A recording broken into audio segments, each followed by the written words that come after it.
ये आपका आज का संपादकीय पाठ है।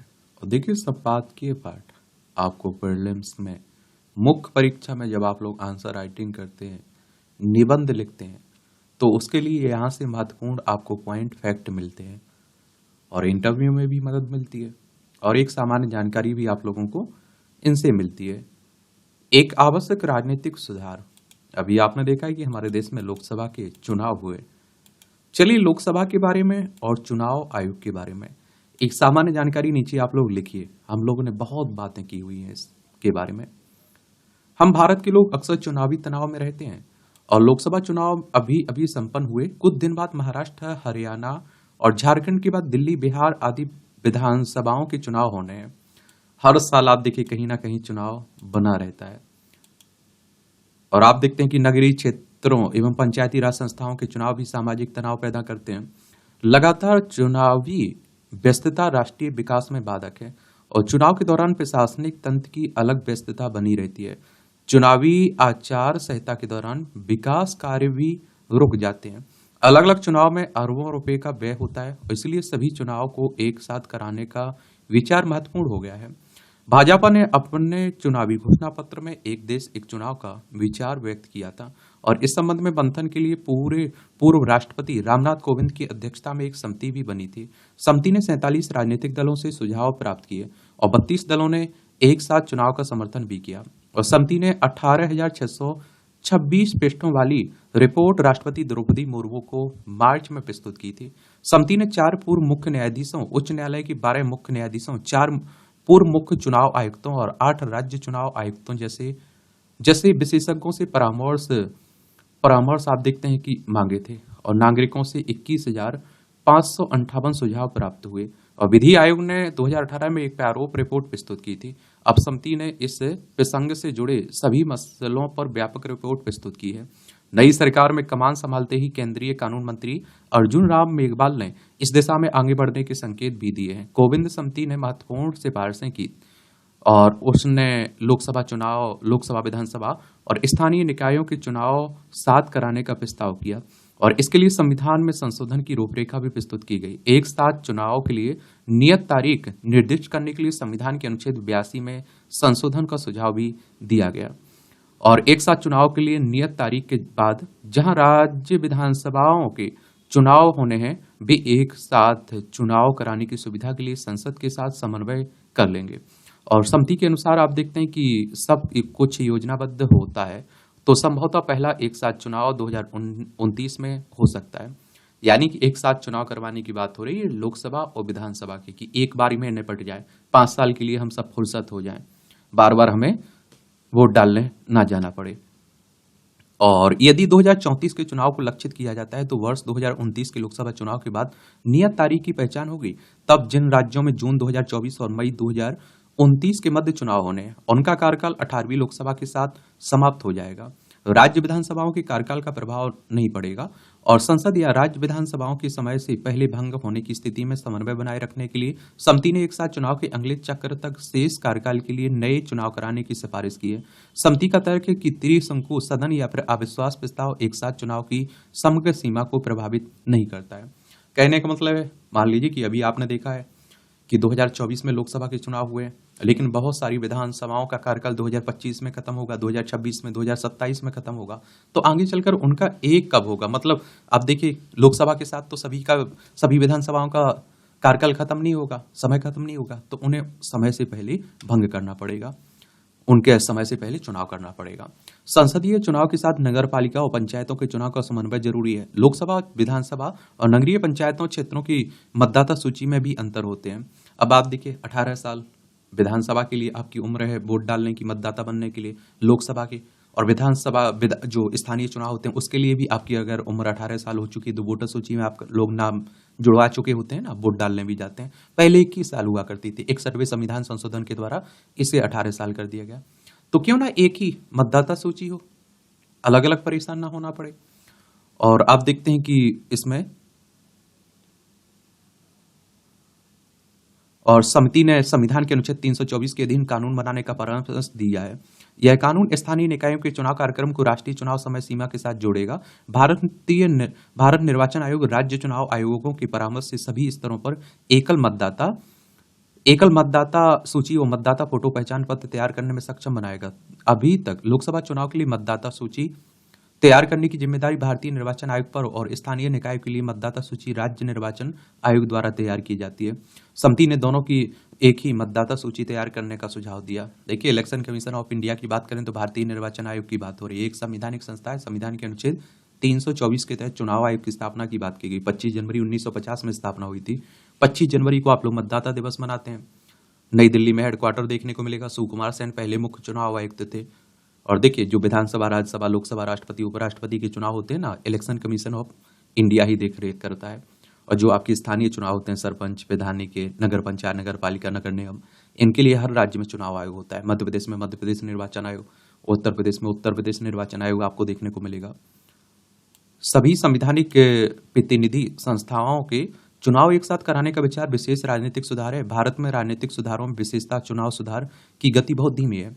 यह एक प्रशंसनीय राजनीतिक सुधार है। कुछ लोगों का तर्क है कि इससे संघवाद की कुछ क्षति होगी। यह कहना गलत है कि सभी राज्य एक साथ एक चुनाव में राज्यों एवं केंद्र के मुद्दे एक साथ उठाएंगे और इससे राष्ट्रीय दल क्षेत्रीय दलों द्वारा उठाए जाने वाले मुद्दों से जुड़ेंगे और क्षेत्रीय दलों की दृष्टि अखिल भारतीय होगी। और आप देखिए, एक साथ चुनाव के विरोधी अनावश्यक रूप से घबराए हुए हैं। साथ ही साथ चुनाव से आम जनों में राजनीतिक जागरूकता बढ़ेगी। वे राष्ट्रीय मुद्दों के साथ क्षेत्रीय मुद्दे भी देखेंगे। क्षेत्रीय दल स्थानीयता से ऊपर उठेंगे और राष्ट्रीय दल क्षेत्रीय कठिनाइयों को समझने का प्रयास करेंगे। मतदान का प्रतिशत बढ़ने की भी भरी पूरी संभावना है। नॉर्मल सी बात है, बढ़ेगा ही। अभी आप देखें, हमारे यहाँ हर साल कहीं ना कहीं चुनाव होता रहता है। लोग सोचते हैं अरे छोड़िएगा, ये तो चुनाव चलते ही रहते हैं।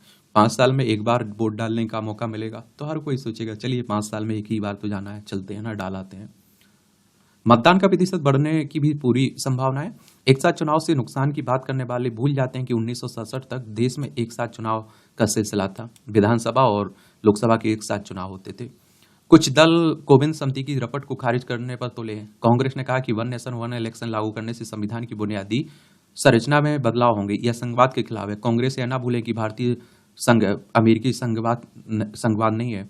यहाँ राज्य भारत के अभिन्न अंग है। संविधान सबको बांध कर रखता है। तृणमूल कांग्रेस ने इस प्रस्ताव को असंवैधानिक बताते हुए आशंका जताई कि इससे राज्यों के मुद्दे को दबाया जा सकता है और द्रमुक की दलील है कि इसके लिए राज्य विधानसभाओं को समय से पहले भंग करने की आवश्यकता होगी। सापा ने कहा कि इससे राष्ट्रीय मुद्दे क्षेत्रीय मुद्दों पर प्रभावी होंगे और इनसे इतर प्रधानमंत्री नरेंद्र मोदी ने कहा कि एक साथ चुनाव का विचार संकीर्णीय राजनीतिक दृष्टि से ऊपर उठकर देखा जाना चाहिए। भाजपा, एनपीपी, अन्ना द्रमुक, ऑल झारखंड स्टूडेंट यूनियन, अपना दल, असम गण परिषद, लोक जनशक्ति पार्टी एक साथ चुनाव कराने का समर्थन कर रहे हैं। याद रहे, कोई भी देश लगातार चुनावी मोड में नहीं रह सकता है। चुनावी आरोप प्रत्यारोप सामाजिक चेतना और ताने बाने को आहत करते हैं। एक साथ चुनाव असल में कई समस्याओं का समाधान कर सकता है। देखिए, एक साथ चुनाव होता क्या है, सबसे पहले आप लोगों को ये याद रखना है। फिर इसके फायदे क्या हो सकते हैं, इनकी चिंताएं क्या हैं, इनके समाधान किस तरह से हो सकते हैं, कहाँ कहाँ संशोधन करना पड़ेगा, ये सब पॉइंट आप लोग नोट करके रख लीजिएगा। पहले भी हम लोगों ने इसके बारे में एक क्लास ली हुई है, जो सामान्य ज्ञान के नाम से प्लेलिस्ट सूची बनी हुई है ना, उसमें डली हुई है, जाकर देख लीजिएगा। और एक बात आपको बता दूं, क्षेत्रीय दलों की सबसे बड़ी अगर चिंता कोई है तो उनके राष्ट्रीय मुद्दे हावी हो जाएंगे और क्षेत्रीय मुद्दे दब जाएंगे। उनकी ऐसी चिंताएं हैं तो उन्हें फायदा नहीं मिल पाएगा। जैसे दिल्ली का उदाहरण देता हूं। अब दिल्ली में देखिए, विधानसभा का चुनाव होता है तो आम आदमी पार्टी एक तरफा जीतती है, और जैसे ही लोकसभा का चुनाव होता है तो आपने देखा होगा कि बीजेपी को बहुमत मिलता है एक तरफा। 7 सीटों जो लोकसभा में है वो बीजेपी जीत जाती है। तो आम आदमी पार्टी को चिंता है कि अगर राष्ट्रीय चुनाव के साथ विधानसभा के चुनाव हुए लोकसभा के साथ, तो राष्ट्रीय मुद्दे हावी रहेंगे तो बीजेपी को फायदा मिलेगा विधानसभा में। ये चिंता है सबसे बड़ी। यही तृणमूल हो चाहे समाजवादी पार्टी, जो भी क्षेत्रीय दल हो। विकास पर हावी जाति की राजनीति। नतीजे बता रहे हैं कि सामाजिक आर्थिक प्रगति और राष्ट्रवाद के साथ जाति चुनाव जीतने के लिए जरूरी है। हमारे तो आप देखते हैं कि चुनाव जाति धर्म इन्हीं पर तो होते हैं। पढ़ना हो तो पढ़ लीजिए। अब चल रही हैं बातें, कौन जीता, कौन हारा, कैसे हारा।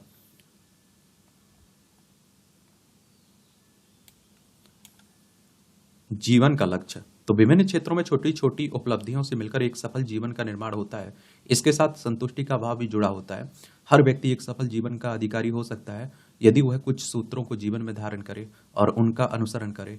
इनमें सर्वप्रथम है जीवन के लक्ष्य की स्पष्टता। इनके लिए समय सीमा में कार्य करने की आदत डालनी होगी, क्योंकि समय पर किए गए कार्य का ही महत्व होता है और कार्य को नियमित रूप से करने का अभ्यास भी अत्यधिक महत्वपूर्ण रहता है। कार्य जितना भी बड़ा क्यों ना हो, शुरुआत छोटे छोटे कदमों से ही करने चाहिए और बड़े लक्ष्य को छोटे छोटे टुकड़ों में बांट कर नियमित रूप से हासिल करना चाहिए। हार्ड वर्क की अपेक्षा स्मार्ट वर्क अधिक उपयुक्त होता है और जिसमें आप देखिए कम परेशानी में बेहतरीन परिणाम हासिल होते हैं। लक्ष्य के संबंध में अपनी रुचि को होना भी एक महत्वपूर्ण कारक होता है। सफलता की राह में कई तरह के अवरोध आते रहते हैं जो आपके लक्ष्य से विचलित कर सकते हैं। ये अवरोध मोबाइल, टीवी या फिर इंटरनेट मीडिया से लेकर आलस्य, संशय, भ्रम तथा प्रमाद आदि के रूप में भी हो सकते हैं और इनसे पार पाने का दृढ़तापूर्वक प्रयास करना चाहिए और आपका लक्ष्य ऐसा हो जो आपके लिए सतत आनंद का स्रोत बने, ना कि एक बोझिल यात्रा बन जाए। सफर को रुचिकर बनाने के लिए बीच बीच में विश्राम के पल भी जोड़ सकते हैं। उचित समय एवं तनाव प्रबंधन, वाणी व्यवहार का संयम तथा आपसी रिश्तों में मधुरता लाने का भी कार्य करें। नियमित रूप से आत्मविश्लेषण करते रहें और इधर उधर की बातों पर ध्यान ना देने की बजाय अंतर्वाणी को सुने। हर कदम पर मिल रहे सबक को सीखते रहें। इन सूत्रों को अपनाने से आपके जीवन के बाहरी तथा आंतरिक पक्ष सभी पक्ष सधेंगे और समय के साथ समग्र सफलता का मार्ग भी प्रशस्त होगा। अब आप लोग कहते रहते हैं ना, हम 18 घंटे पढ़ लेंगे, 20 घंटे पढ़ लेंगे। अरे नहीं भाई, डेली आपको 6 से 7 घंटे पढ़ना है, 5 से 6 घंटे पढ़ना है कम से कम। धीरे धीरे सब कवर हो जाएगा। एकाएक बोझ लोगे, दब जाओगे। वो खरगोश और कछुए की कहानी सुनी होगी। कछुआ निरंतर चलता रहता है, तो उस तरह से आपको निरंतर चलते रहना है और निरंतर चलते रहेंगे तो मोटिवेट रहेंगे, पॉजिटिव रहेंगे। जम्मू में आतंकी की चुनौती।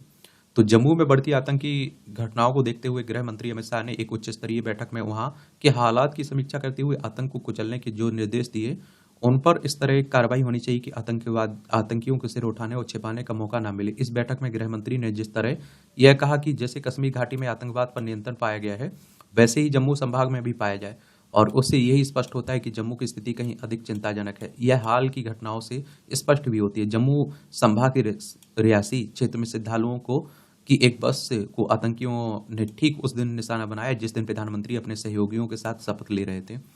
यह आतंकी हमला एक तरह से तीसरी बार सत्ता संभालने वाली मोदी सरकार को दी जाने वाली सीधी चुनौती ही था और इस हमले के बाद आतंकियों ने जिस प्रकार एक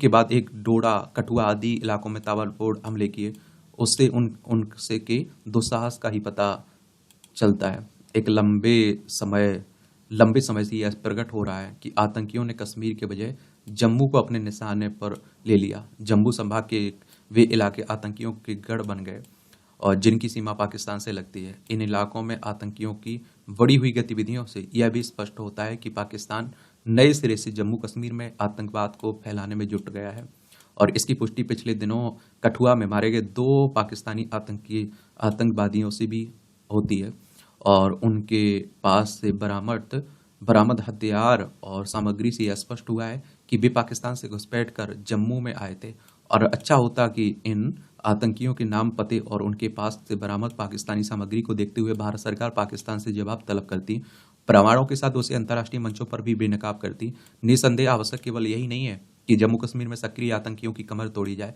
बल्कि यह भी कि पाकिस्तान को नए सिरे से यह बताया जाए कि उसे भारतीय भूभाग में आतंक फैलाने की कीमत चुकानी पड़ेगी। यदि पाकिस्तान को सबक नहीं सिखाया जाता तो यह लगभग तय है कि वह अपनी भारत विरोधी गतिविधियों से बाज आने वाला नहीं है। जम्मू कश्मीर में पाकिस्तान पोषित आतंकवाद को कुचलने के लिए कोई कसर इसलिए शेष नहीं रखी जानी चाहिए क्योंकि इस केंद्र शासित प्रदेश में विधानसभा चुनाव कराने का समय करीब आ रहा है और यह उल्लेखनीय कि गृह मंत्री ने आतंकवाद के खिलाफ पुराने तौर तरीकों के बजाय नए उपाय करने की आवश्यकता रेखांकित की है। जम्मू कश्मीर में आतंकी जैसी दुस्साहत का परिचय दे रहे हैं, उससे निपटने के लिए नए और कारगर उपाय किए जाने जरूरी हैं। बिल्कुल। और देखिए, पाकिस्तान हर बार मुँह की खाता है लेकिन फिर भी इस तरह की हरकतें करता रहता है। ये हमारा जम्मू कश्मीर यहाँ देखने को मिलेगा। ये हमारा प्यारा भारत है। जनता की परेशानी। पंजाब में भीषण गर्मी के बीच बिजली के लंबे कट से उपभोक्ताओं की की परेशानी बढ़ती जा रही है। धान की रुपाई शुरू होने के साथ ही बिजली की मांग लगातार बढ़ रही है। आने वाले दिनों में जब रुपाई जोर पकड़ेगी तब ग्रामीण क्षेत्रों में बिजली की मांग ज़्यादा बढ़ेगी। ऐसी स्थिति में पावर काम के लिए मांग के अनुसार आपूर्ति कर पाना आसान नहीं होगा। और लुधियाना जैसे शहर में तो कुछ क्षेत्रों में आप देखिए 24 घंटे तक बिजली कट रहा है। पेयजल की सप्लाई ना होने से जनता का बुरा हाल है। लुधियाना में तो आप देखिए कुछ फॉल्ट की वजह से परेशानी ज़्यादा बढ़ गई है, लेकिन राज्य के अन्य शहरों की बात करें तो वहाँ भी कट लग रहे हैं। शनिवार को बिजली की मांग आप देखिए 15,424 मेगावाट रही, जबकि पिछले वर्ष धान की रुपाई के सीजन में अधिकतम मांग 15,300 मेगावाट रही। और इस वर्ष जो स्थिति है उसके अनुसार 16,000 मेगावाट के ऊपर मांग पहुंच सकती है। पावरकॉम को अतिरिक्त बिजली की व्यवस्था के बारे में पहले ही से ही तैयारी करके रखनी होगी, क्योंकि बिजली ना मिलने पर सरकार को लोगों के गुस्से का सामना करना पड़ सकता है। गत वर्षों में रुपाई के सीजन में बिजली ना मिलने पर किसानों की ओर से सड़क जाम करने जैसे कदम उठाए जा चुके हैं। शहरी उपभोक्ताओं की नाराजगी भी बढ़ सकती है। सरकारी कार्यालयों के समय में बदलाव करने या फिर अवधि कम करने से बिजली की मांग में यदि कमी हो सकती है तो इसके बारे में सोचा जाना चाहिए। मांग बढ़ने का एक कारण मुफ्त में हर माह 300 यूनिट बिजली देना भी है। लोगों को भी बिजली की बचत के बारे में सोचना चाहिए। बीमार मानसिकता की निशानी तो आप देखिए इस तरह की घटनाएं भी काफ़ी आ रही हैं। मैं कहता हूँ थोड़ा जागरूक आप भी रहा करिएगा। सैलून में थूक लगाकर मसाज करने के मामले में थमने के नाम नहीं ले रहे हैं। ताजा मामला उत्तर प्रदेश की राजधानी लखनऊ का है। आरोपी जैद को गिरफ्तार कर लिया गया है। बीते दिनों शामली में भी थूक लगाकर मसाज करने का मामला सामने आया था, जिसके बाद आरोपित अमजद को गिरफ्तार किया गया था। वीडियो में वह एक व्यक्ति के चेहरे पर मसाज के दौरान थूक लगाते हुए दिखाई दे रहा है। वैसे इस तरह का यह ना तो पहला मामला है और ना ही आखिरी। 2022 में मशहूर हेयर स्टाइलिस्ट जावेद हबीब ने भी ऐसी ही करतूत की थी। एक वायरल वीडियो में हबीब एक महिला के हेयर कटिंग के दौरान थूकते हुए दिखाई दिए हैं। हालांकि मामले पर आक्रोश बढ़ता देख उन्होंने माफी मांग ली थी। और इसी तरह पिछले कुछ वर्षों में ढाबों में रोटी बनाते समय थूकने के भी कई मामले सामने आ चुके हैं। नवंबर 2021 में गाजियाबाद में रोटी बनाते समय उसने थूकने का वीडियो सामने आया था। लोगों की शिकायत के बाद आरोपित को हिरासत में लिया गया था। इसके पीछे एक अजीब किस्म की मानसिकता काम करती है। कहीं ना कहीं इस तरह के मामले गंभीर बीमारियों को बढ़ाने के जिम्मेदार हैं। थूकने को आपदा प्रबंधन कानून की धारा 51B के तहत दंडनीय अपराध माना गया है। जरूर इस धारा को याद रखिएगा। कोविड महामारी के 4 साल से अधिक समय बीत चुके हैं। संक्रमण से बचाव के उपायों और टीकाकरण ने रोग की गंभीरता को तो कम ही किया, पर नए वेरिएंट के कारण जोखिम लगातार बढ़ा हुआ है। कोरोना से निपटने के लिए देश में महामारी अधिनियम भी लागू किया गया। इस अधिनियम के तहत नियमों और आदेशों का उल्लंघन अपराध माना गया है। और वर्ष 2020 में केंद्र सरकार ने महामारी रोग अधिनियम 1897 में संशोधन करते हुए स्वास्थ्य कर्मियों के साथ हिंसा के कृत्य को संज्ञेय एवं गैर जमानती अपराध घोषित किया। थूक से कई तरह के वायरल बैक्टीरिया और फंगल संक्रमण फैलते हैं। थूक में मौजूदा बैक्टीरिया लगभग 10 घंटे तक जीवित रहते हैं, जो किसी भी स्वस्थ व्यक्ति को संक्रमित कर सकते हैं। इससे लोगों में बीमारियां होने की आशंका भी बनी रहती। थूक से कोरोना के अलावा टीबी, निमोनिया, जुकाम, चर्म रोग भी फैल सकते हैं।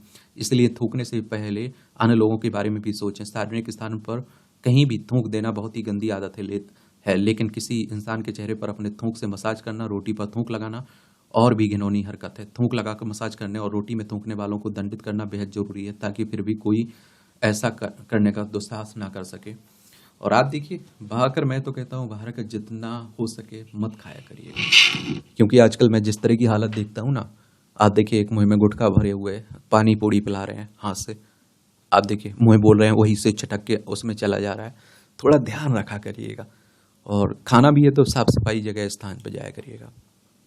ये भी टिप्पणियाँ रहती हैं, देख लिया करिएगा। इसकी PDF एजुकेशन सर्कल प्लेटफॉर्म है ना, वहाँ डाल देता हूँ, तो वहाँ से जाकर डाउनलोड भी कर लिया करिएगा। ये ब्याज दरों में कटौती पर किया जाए विचार। चलिए इसे भी देख लेते हैं। तो आप देखिए, RBI ने भारत में मौद्रिक मुद्रास्फीति के संबंध में भी अपनी राय प्रकट की है। इसके अनुसार वित्त वर्ष 2024-25 में मुद्रास्फीति की दर 4.5% बनी रहेगी और इस वित्तीय वर्ष की प्रथम तिमाही में मुद्रास्फीति की दर 4.9%, द्वितीय तिमाही में 3.8%, तृतीय तिमाही में 4.6%, चतुर्थ तिमाही में 4.5% रहने की संभावना व्यक्त की गई है। और उपभोक्ता मूल्य सूचकांक आधारित मुद्रास्फीति की दर में खाद्य पदार्थ सामग्री का विशेष योगदान रहने की संभावना व्यक्त की गई है। हालांकि बाजार में खाद्य पदार्थ सामग्री की कीमतें यदि बढ़ती हैं तो इसे ब्याज दर बढ़ाकर अथवा कम घटाकर प्रभावित नहीं किया जा सकता है। और आप देखते हैं कि क्योंकि खाद्य पदार्थों की कीमतें बाजार में मांग एवं आपूर्ति के आधार पर ही निर्धारित होती हैं। जैसे सब्जी एवं फलों की आपूर्ति यदि बाजार में कम है और मांग अधिक है तो इन वस्तुओं की कीमतें बाजार में आसमान छूती नजर आती हैं। और इन वस्तुओं की बाजार में यदि आपूर्ति बढ़ जाए तो आप देखिए इनकी कीमतें भी कम होने लगती हैं। अतः ब्याज दरों में वृद्धि अथवा कमी का इन वस्तुओं की कीमतों पर प्रभाव नगण्य सा रहता है। और कुल मिलाकर खाद्य पदार्थों की बाजार में आपूर्ति बढ़ाकर ही इन वस्तुओं की मुद्रास्फीति पर नियंत्रण स्थापित किया जा सकता है। और फिर भारत में मुद्रास्फीति की दर भी 4.5% के आसपास ही बनी रही, जो मॉनेटरी पॉलिसी में वर्णित 2.5% से 6.5% की बीच की सीमा के अंदर ही है। बैंक ऑफ आप देखिए कनाडा, स्विस बैंक और स्वीडिश रिस्क बैंक ने भी पूर्व में अपने देशों की ब्याज दरों में भी कमी करने की सिफारिश की थी। अतः क्या अब आरबीआई द्वारा भी रेपो दर में कमी करने के बारे में विचार नहीं किया जाना चाहिए? देखिए एक बात बताऊं, आरबीआई की बात करें तो रिजर्व बैंक ऑफ इंडिया की बात हो रही है। हमारी केंद्रीय बैंक है। क्या है? केंद्रीय बैंक है। बैंकों का बैंक भी कहते हैं, राष्ट्रीय बैंक। इसकी स्थापना कब हुई थी? 1 अप्रैल 1935 में। मुंबई में इसका हेडक्वार्टर देखने को मिलेगा। और रेपो दर वह ब्याज दर है जिस पर भारत में वाणिज्यिक बैंक भारतीय रिजर्व बैंक से पैसा उधार लेते हैं।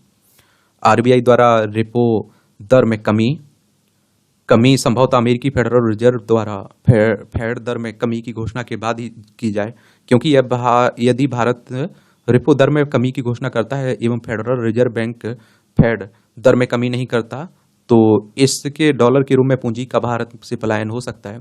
परंतु हाल ही के समय में आप देखिए भारतीय अर्थव्यवस्था अपनी आंतरिक मजबूती के चलते ही अपने आर्थिक विकास को गति देने में सफल रही है। और भारतीय अर्थव्यवस्था अन्य देशों के आर्थिक क्षेत्र में हो रहे विभिन्न परिवर्तनों के बावजूद वित्तीय वर्ष 2023-24 में अपने आर्थिक विकास की दर को 8% से अधिक रखने में सफल रही है। यदि आरबीआई रेपो दर में कमी करता है तो इससे भारत में आप देखेंगे कि उद्योग, कृषि एवं सेवा क्षेत्र को वित्त एवं पूंजी की उपलब्धता कम ब्याज दरों पर होने लगेगी। इससे इन क्षेत्रों में भी कार्य कर रही इकाइयों की उत्पादन लागत कम होगी और इनकी लाभप्रदता में सुधार होगा और इससे अंततः इन इकाइयों के विस्तार में आसानी होगी। देश में रोजगार के लाखों नए अवसर निर्मित होने लगे हैं। और फिर अभी तो भारत के पास 65,000 करोड़ डॉलर से अधिक का विदेशी मुद्रा भंडार भी उपलब्ध है। यदि ब्याज दर कम करने से कुछ विदेशी पूंजी पलायन भारत से अन्य देशों की ओर होता भी है तो इसकी संभावना बहुत कम है, क्योंकि भारत में विदेशी निवेश एवं विदेशी मुद्रा का आंतरिक प्रेषण भी भारी मात्रा में होता दिखाई दे रहा है। यह विदेशी मुद्रा भंडार भारत के आड़े समय में काम आएगा। और बैंकों की तरलता पर दबाव, तो आप देखिए भारत में हाल ही के समय में विभिन्न बैंकों के ऋण में वृद्धि दर 15 से 20% बीच बनी हुई है, जबकि जमा राशि में आप देखिए वृद्धि दर 10 से 12% के बीच बनी हुई है। और इससे विभिन्न बैंकों की तरलता पर दबाव बनता हुआ दिखाई दे रहा है। भारतीय रिजर्व बैंक की विभिन्न बैंकों की तरलता संबंधी समस्याओं को हल करने के लिए विशेष ध्यान देने की आवश्यकता पड़ती है। हालांकि आप देखिए आरबीआई ने इस संदर्भ में कई प्रयास करने शुरू भी कर दिए हैं। भारतीय रिजर्व बैंक ने वित्तीय वर्ष 2024-25 के दौरान भारत के सकल घरेलू उत्पाद में 7.2% की वृद्धि का अनुमान आप देखे लगाया है। पहले यह आप देखेंगे कि अनुमान 7% का लगाया गया था, परंतु वित्तीय वर्ष 2023-24 के दौरान 8.20% की वृद्धि दर को देखते हुए इसमें 20 आधार अंकों की वृद्धि की गई है। आरबीआई के अनुमान के अनुसार वित्त वर्ष 2024-25 में प्रथम तिमाही में भारत के सकल घरेलू उत्पाद में 7.3%, द्वितीय तिमाही में 7.2%, तृतीय तिमाही में 7.3%, चतुर्थ तिमाही में 7.2% की वृद्धि होने की संभावना व्यक्त की गई है। और इस वर्ष मानसून भी सामान्य से कुछ अधिक ही रहने की संभावना है एवं भारत में अल नीनो के स्थान पर ला नीना का असर होने की प्रबल संभावना व्यक्त की गई है। अल नीनो के प्रभाव से सामान्यतः मानसून कमजोर हो जाता है और ला नीना के प्रभाव से मानसून मजबूत रहने की संभावना बढ़ जाती है। भारत में कृषि क्षेत्र अभी भी मानसून की बारिश पर टिका होता है। अगर बरसात अच्छी रहती है, मानसून अच्छा रहता है तो फसल अच्छी होती है। अतः मानसून के दौरान ला नीना के प्रभाव को कृषि क्षेत्र के लिए बहुत अच्छा माना जाता है। दूसरे भारत की अर्थव्यवस्था में मंदिर की अर्थव्यवस्था और धार्मिक पर्यटन का सकारात्मक प्रभाव वित्तीय वर्ष 2024 में भी जारी रहेगा। और देखिए राम मंदिर के दर्शन कर रहे हैं तो पर्यटन बढ़ रहा है ना, धार्मिक पर्यटन, उसका अर्थव्यवस्था में बड़ा योगदान भी दे रहा है। और इस मुख्य कारण के चलते वित्तीय वर्ष 2023-24 के दौरान भारत के सकल घरेलू उत्पाद में 8.2% की वृद्धि दर्ज की गई है। यदि यह प्रभाव भी वर्ष 2024-25 के दौरान इसी स्तर पर बना रहता तो बहुत संभव है कि इस वर्ष के दौरान भी भारत के सकल घरेलू उत्पाद में 8% से अधिक वृद्धि दर हासिल की जा सके। तीसरे इस वर्ष अच्छे मानसून के चलते ग्रामीण इलाकों में मांग में भी वृद्धि होगी और यह कृषि क्षेत्र के साथ ही उद्योग एवं सेवा क्षेत्र को भी आप देखते हैं कि गति देने का काम करेगा और इससे निजी क्षेत्र में निवेश बढ़ने का भी प्रबल संभावना रहेगी और अंततः विकास दर 7.2% के स्थान पर 8% की रह सकती है। कुल मिलाकर यह कहा जा सकता है कि अब चूंकि मुद्रास्फीति की दर भारत में लगभग नियंत्रण में है, लिहाजा भारतीय अर्थव्यवस्था में विकास की गति को और अधिक तेज करने के उद्देश्य से भारतीय रिजर्व बैंक द्वारा रेपो दर में कमी करने पर गंभीरता से विचार किया जाना चाहिए। इस सॉवरेन क्रेडिट रेटिंग को अपग्रेड करने पर विचार। तो वैश्विक स्तर पर विभिन्न देशों की सॉवरेन क्रेडिट रेटिंग पर कार्य कर रही संस्था स्टैंडर्ड एंड पुअर्स ने हाल ही में भारतीय अर्थव्यवस्था का आकलन करते हुए अपनी दृष्टिकोण को सकारात्मक किया है और भारत की सॉवरेन क्रेडिट रेटिंग को अपग्रेड करने के उद्देश्य से भारत के आर्थिक विकास संबंधी विभिन्न प्रमाणों का एवं भारत के राजकोषीय घाटे से संबंधित आंकड़ों का अध्ययन एवं विश्लेषण कर रहा है। यदि उक्त दोनों क्षेत्रों में सुधार दिखाई देता है तो भारत की सॉवरेन क्रेडिट रेटिंग को अपग्रेड किया जा सकता है और किसी भी देश की सॉवरेन क्रेडिट रेटिंग को यदि अपग्रेड किया जाता है तो इससे उस देश में विदेशी निवेश बढ़ने लगते हैं क्योंकि निवेशक का इन देशों में पूंजी निवेश तुलनात्मक रूप से सुरक्षित माना जाता है। साथ ही अच्छी सॉवरेन क्रेडिट रेटिंग प्राप्त देशों की कंपनियों को अन्य देशों में पूंजी उगाहना न केवल आसान होता है बल्कि इस प्रकार के लिए जाने वाले ऋण पर ब्याज की राशि भी कम देनी होती है। किसी भी देश की जितनी अच्छी सॉवरेन क्रेडिट रेटिंग होती है उससे देश की कंपनियों को कम से कम ब्याज दरों पर ऋण उगाही आसानी भी होती है और अपने आर्थिक विकास की गति को और अधिक तेज करने के उद्देश्य से देश आधारभूत ढांचे को विकसित करने के लिए निरंतर प्रयासरत है। वित्तीय वर्ष 2022-23 के बजट में 7.5 लाख करोड़ रुपए का प्राविधान देश के आधारभूत ढांचे को विकसित करने हेतु किया गया था और जिससे वित्तीय वर्ष 2023-24 में 33% से बढ़कर 10 लाख करोड़ रुपए कर दिया गया था एवं वित्तीय वर्ष 2024-25 के लिए इसे और अधिक बढ़ाकर 11 लाख करोड़ रुपए कर दिया गया और भारत ने अपने आर्थिक विकास की गति को तेज कर रखते हुए आप देखते हैं अपने राजकोषीय घाटे पर भी नियंत्रण स्थापित कर लिया है। वित्तीय वर्ष 2022-23 में भारत का राजकोषीय घाटा 17.74 लाख करोड़ रुपए का रहा जो वित्तीय वर्ष 2023-24 में घटकर 16.54 लाख करोड़ रुपए का रह गया। यह राजकोषीय घाटा वित्त वर्ष 2022-23 में 5.8% था जो वित्त वर्ष 2023-24 में घटकर 5.6% रह गया। भारत के राजकोषीय घाटे को वित्त वर्ष 2024-25 में 5.1% और वित्त वर्ष 2025-26 में 4.5% तक नीचे लाने के प्रयास केंद्र सरकार द्वारा सफलतापूर्वक किए जा रहे हैं। अमेरिका, ब्रिटेन, फ्रांस, जर्मनी जैसे विकसित देश भी अपने राजकोषीय घाटे को कम नहीं कर पा रहे हैं परंतु भारत ने वित्त वर्ष 2023-24 के दौरान यह बहुत बड़ी सफलता हासिल की है।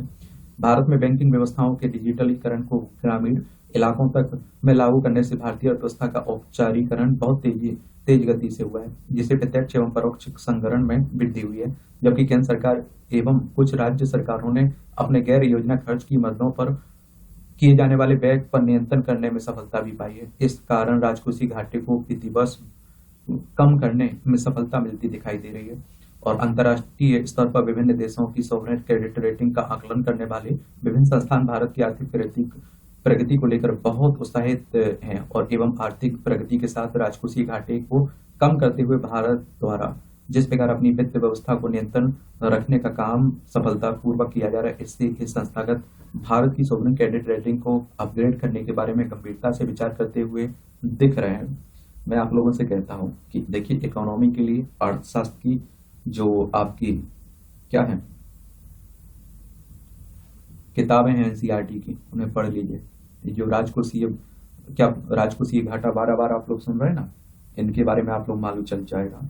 राजकोषीय घाटा किसी सरकार की आय में उसके खर्च की तुलना में कमी यह सरकार की कुल आय और उसके द्वारा किए गए कुल व्यय के बीच का अंतर होता है। ये सब आपको परेशान नहीं होना पड़ेगा अगर आप लोग एनसीईआरटी पढ़ेंगे। इस तरह के जो शब्द रहते हैं उनके बारे में आप लोग बड़े आसानी से जान पाएंगे।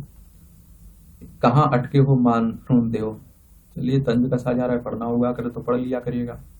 अभी असामाजिक तत्वों का षड्यंत्र जो छत्तीसगढ़ में आप देखिए सतना में जो महासमिति के प्रतिनिधि के साथ मुख्यमंत्री विष्णुदेव जो आप देखें उनके धार्मिक स्थल को ठेस पहुंचाएगी, फिर आपने देखा उन लोगों ने आंदोलन किया, तो उसी को लेकर सरकार विरोधी नेरेटिव का असर, जाति की राजनीति पर बातें हो रही हैं, राजनीति की बातें हो रही हैं कि ये चुनावी हार के कारण रही, ये जीत के रहे। आपको देखना है तो देख लीजिएगा, इसकी पीडीएफ मैं टेलीग्राम पर डाल दूंगा, तो वहां जाकर आप लोग समझ सकते हैं। और इस तरह से आप देखेंगे कि दैनिक जागरण का जो संपादकीय पार्ट है उसकी कहानी खत्म होती है। एक बचता है, मुझे अच्छा लगता है जनसत्ता का, और बड़ा अच्छा लिखा जाता है, बदलाव से ही बदलेगी तस्वीर, इसे जरूर पढ़ा करिएगा। तो देश के कर्णधारों को यह स्वीकार करना होगा कि उपलब्धियों के चमकते आंकड़े से कहीं अधिक आम आदमी की समस्याओं का समाधान जरूरी है।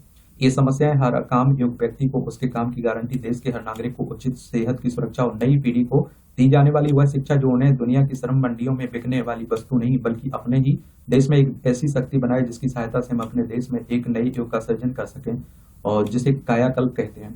आज तक इस समस्याओं के समाधान की जगह अगर उन्हें आंकड़ों से बहलाने की कोशिश की जाती रही तो उसी का नतीजा है कि यह मोहभंग की अवस्था है जो आज देश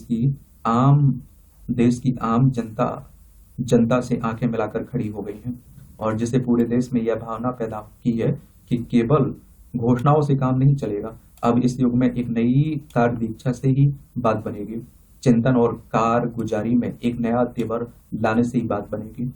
आम आदमी ने आज एक नया सच सामने रख दिया है, भाषण और दावों, अधूरे आंकड़ों और लंबित परियोजनाओं से नहीं, प्रगति और विकास की इस रैंकिंग की सीढ़ियां चढ़ने से ही बात नहीं बनेगी। दुनिया की सर्वाधिक आबादी वाले इस देश में काम करने योग्य युवकों की संख्या सर्वाधिक है। वे अपने लिए इज्जत की रोटी चाहते हैं। अनुकंपा और उदारता की राजनीति अब उनसे उनको दिलासा नहीं देती है।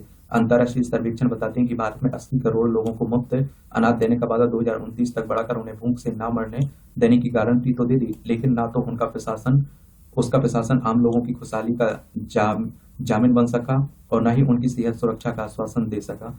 और देश के कुपोषित नौजवान ही नहीं, नौनिहाल भी उचित पोषण न पाने के कारण एक ऐसी आबादी बन रहे हैं जो जिंदा तो हैं लेकिन सेहत के प्रति मानव पर पूरा नहीं उतरती। और यहाँ शिक्षा के मॉडल की बहुत बात होती है, लेकिन देश को डिजिटल बना देने और कृत्रिम मेधा के संसार में अपना झंडा गाड़ देने के बावजूद हमारे देश के अधिकांश युवा ऐसे हैं जिनकी व्यवहारिक योग्यता स्नातक की डिग्रियां लेने के बाद भी प्राथमिक स्तर की है। नौजवान आज भी इन शिक्षा परिसरों में परंपरावादी कला और विज्ञान की डिग्रियां लिए दौड़ लगाते हैं, जबकि जमाना उनके कृत्रिम मेधा रोबोट युग में उतरने के साथ डीपफेक के संकटों का मुकाबला करने की चुनौती देता है। नाम बड़े दर्शन छोटे, इस शिक्षा के साथ देश में सस्ते उपचार के मॉडल के बारे में वादे तो किए जाते हैं, लेकिन निजी चिकित्सा इतनी महंगी है कि उससे अपने परिवार का भविष्य संकट में डालने की जगह लोग नीम हकीमों के उपचार को सिरोधार्द करके मौत को गले लगाना अधिक पसंद करते हैं। और आप देखिए हमारे यहाँ आपको 10वीं 12वीं की प्राइवेट डिग्री मार्कशीट मिल जाती है ना कॉलेज की, फिर आप देखिए कि मास्टर डिग्री मिल जाती है, पीएचडी हो जाती है, और फिर वो लोग ग्रेड 4 की तैयारी कर रहे होते हैं। सरकार ने तो कह दिया कि 70 वर्ष से ऊपर के सभी वरिष्ठ नागरिकों को मुफ्त चिकित्सा सुविधा मिलेगी, लेकिन आयुष्मान योजना का अनुभव बताता है कि इससे पहले सीमित क्षेत्र में भी 5 लाख की आय तक के नागरिकों को उचित उपचार नहीं मिलता था, और निजी चिकित्सा क्षेत्र ने सार्वजनिक चिकित्सा क्षेत्र का साथ देने का वादा कभी नहीं निभाया। और सार्वजनिक क्षेत्र उचित दवाओं से लेकर डॉक्टरों का अभाव मरीजों के रोगी हो जाने का दुर्भाग्य पथ उद्घाटित करता है। और भारत में इसी कारण औसत आयु कम हो रही है, ना उचित कमाई और ना ही उचित शिक्षा और ना उचित चिकित्सा। अशिक्षा के अंधेरों में अपराध पलता है। देश की आधी से अधिक जनसंख्या आज भी कृषि पर निर्भर है, लेकिन देश के सकल घरेलू आय में उसका योगदान घटते घटते 15% हो गया है। और हमने घोषणा तो की है कि हम अपनी प्रगतिशील नीतियों और कृषि क्रांति के साथ कृषकों की आय दोगुनी कर देंगे, लेकिन वह आज भी अपनी फसल को उचित कीमत के लिए तरसते हुए महाजनों और साहूकारों से एकल समझौता करते नजर आते हैं। और आपने देखा होगा 2022 में कहा गया था कि 2022 में हम किसानों की आय दोगुनी हो जाएगी। हुई क्या हुआ? जो लोग कृषि से उखड़ कर महानगरों में अपना वैकल्पिक आर्थिक जीवन ढूंढने के लिए आए उन्हें यहाँ कोई आधार नहीं मिला है। कोविड महामारी में उन्हें फिर से गाँव ही की ओर लौटा दिया। अब नई चुनौतियां हैं कि इस श्रमबल को वैकल्पिक जीवन कैसे दिया जाए। यह वैकल्पिक जीवन कस्बों और गाँव में ही विनिवेश करने से संभव होगा, और इसके लिए लघु और कुटीर इकाइयों का जाल पूरे देश के ग्रामीण क्षेत्र में बिछ जाना चाहिए। जहां कर्मयोग्य नौजवानों को उचित नौकरियां मिल सके, उनका कमाया हुआ वेतन उन्हें वह आत्मसम्मान देगा जिससे वे नए भारत के निर्माण में पूरे सम्मान के साथ जुड़ सकें। और देश के सम्मान बढ़ाने के लिए देश को आयात आधारित अर्थव्यवस्था के स्थान पर निर्यात आधारित अर्थव्यवस्था बनाना होगा। आयात का मतलब होता है कुछ खरीद रहे हैं आप, निर्यात का मतलब होता है कुछ बेच रहे हैं। और इसे बनाने के लिए अपने रुपये का विनिमय महत्व भी डॉलर, पाउंड और यूरो के बराबर करना होगा। पिछले कुछ समय से मुक्त बाजार समझौतों के अंतर्गत रुपये को भुगतान से आयात निर्यात करने का फैसला किया जा रहा है। यह भी फैसला किया गया कि हमारे निवेशकों को अपने रुपये से विदेशों में निवेश करने की इजाजत होगी। बड़ी दुनिया के देश अगर ऐसे मुक्त व्यापार समझौते हमारे देश के साथ नहीं करते हैं तो तीसरी दुनिया के अपने जैसे देशों में तो रुपये की पूरी परिवर्तनशीलता पैदा की जा सकती है। आरबीआई ने इस सच को स्वीकार कर लिया है। देश के केंद्रीय बैंक ने दुनिया की तीसरी आर्थिक शक्ति बनने के एजेंडे में रुपये की पूर्ण परिवर्तनीयता रखा है, यानी भारतीय रुपये को विदेश भेजने से या विदेशी मुद्रा को देश में लाने की कोई रोक टोक नहीं होगी। और दूसरी मुद्राओं के सापेक्ष रुपये की कीमत बाजार के तत्व तय करेंगे, उसको तय करेगा हमारे निर्यात का प्रोत्साहन। हम अपने देश की दस्तकारी और कला कौशल की मांग पूरी दुनिया में पैदा करें, रुपये अपने आप मजबूत होगा, रुपया कमजोर होने से बचेगा। सरकार को इसके लिए बनावटी बंदिशें नहीं लगानी पड़ेगी। भारतीय कंपनियों को विदेश में रुपये लगाने की उतनी ही छूट होनी चाहिए जितनी छूट हमने विदेशी निवेशकों को अपने देश में दे रखी है। और आप देखते हैं कि वे अपनी मुद्रा में निवेश कर सकते हैं। अगर बराबरी के स्तर पर व्यापार चलेगा तो बात बनेगी। बराबरी का आधार आत्मनिर्भरता होता है और आत्मनिर्भरता देश के युवा बल को बदलती डिजिटल और इंटरनेट दुनिया का पूर्ण प्रशिक्षण देने से ही पैदा होगी। लेकिन अगर यहाँ के नौजवान पलायन का रास्ता पकड़ विदेशी मंडियों में अपनी योग्यता देखते रहेंगे तो आत्मनिर्भरता हासिल करने में अभी बहुत समय लगेगा। जितना ही समय लगेगा उतना ही देश की राजनीति में अनावश्यक उतार चढ़ाव और देश की अर्थव्यवस्था में वंचितों का क्रंदन जारी रहेगा। और इस तरह से आप देखेंगे कि आज के संपादकीय पाठ की एक कहानी खत्म होती है। आप लोग पढ़ते रहिए, एंजॉय करते रहिए। आपका कोई सवाल मेरे लिए हुआ करे, सुझाव हुआ करे तो आप लोग जरूर बताया करिएगा। मेरी तरफ से शुभकामनाएं। अब ईमानदारी से तैयारी आपको करनी है। धन्यवाद।